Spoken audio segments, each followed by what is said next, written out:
Sa mga nangandoy nga mabatyagan ang Pasko sa naglaing partis kalibutan, di na ngayon mo adto pumuglayo oy kay nara dinhi.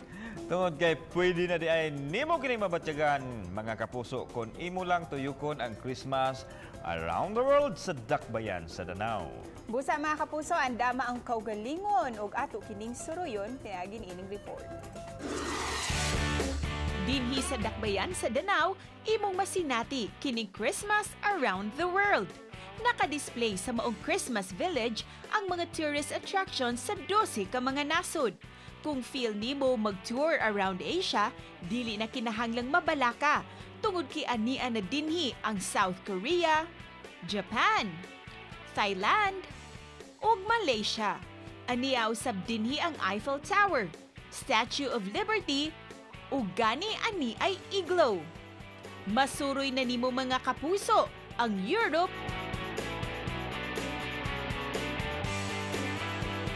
ug South America. Kining sa Mexico-themed nga panimay, makita ang kultura ug tradisyon gayud matag Pasko sa mga Mexicano. We are trying to give people to look at a glimpse of how other countries celebrate Christmas. You know very well there's only a small percentage who are able to, fortunate enough to go to other countries. Gawas ni ini, gipabarog usab dinhi kining taas nga Christmas tree nga gipatung-an sa maong mga displays.